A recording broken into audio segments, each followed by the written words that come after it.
স্ক্রিনে আপনাদের সামনে এই মুহূর্তে নিফটি ডেইলি চার্ট আছে। আগের দিন আমি যে লাইনটা ড্র করেছিলাম এই লাইনটা হচ্ছে সাপোর্ট ছিল 24,600। আমি বলেছিলাম 24,600 নেমে কিন্তু কিছুটা পরিমাণে উঠতে পারে। এটা যদি ডাউন ট্রেন্ড হয় তাহলে কিন্তু আবার এতটা পরিমাণে ওঠে, অর্থাৎ 24,800 অব্দি কিন্তু উঠেই আবার পড়তে পারে এইভাবে। আর যদি আপ ট্রেন্ডের দিকে যায় তাহলে কিন্তু একে 25,000 ভেঙে উপরের দিকে উঠতে হবে, বা 25,100 ভেঙে উপরের দিকে উঠতে হবে। সো এই মুহূর্তে যেটা দেখতে পাচ্ছি যে 24,600 টু 25,000-এর মধ্যে যে সাইডওয়েজ জোনটা এখানে আগে ছিল, যেটা আমি মার্ক করেছিলাম এখানটায়, তার মধ্যেই কিন্তু নিফটি আবার ফেঁসেছে। আর যদি 24,600 ব্রেক করে তাহলে নিচের দিকে 24,400 দাঁড়িয়েই আছে, ঠিক তার পরের সাপোর্ট।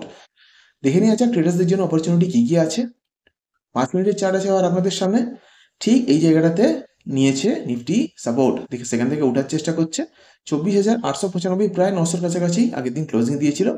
এটি যদি ব্রেক করে উপরের দিকে উঠতে পারে তাহলে কিন্তু আমি বলবো অতি অবশ্যই একটুখানি হালকা ডিপ মেরে উপরের দিকে উঠলে 25,000 অবধি কিন্তু একটি আপট্রেন্ড থাকতে পারে।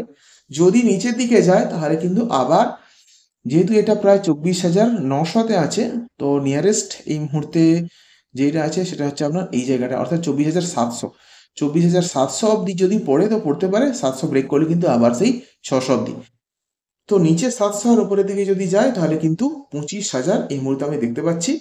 সেটা যদি ব্রেক করে তাহলে কিন্তু উপরের দিকে 25,100, আর যদি বাই চান্স 24,700 ব্রেক করে তাহলে কিন্তু নিচের দিকে যাবে 24,600, আর সেটা ব্রেক করলে কিন্তু 24,400।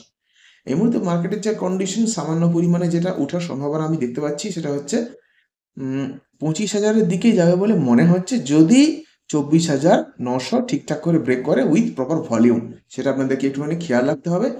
নেক্সট টাইম আপনারা এটা দেখবেন যে নিফটি যেন অতি অবশ্যই 24,900 ব্রেক করে হাই ভলিউমের সঙ্গে, বা ভলিউম যেন ভালো থাকে সেরকমই আপনারা দেখে শুনে ট্রেড করবেন। তারপরে দেখা যাক নেক্সট দিন কীভাবে নিফটি রিয়াক্ট করে থাকে।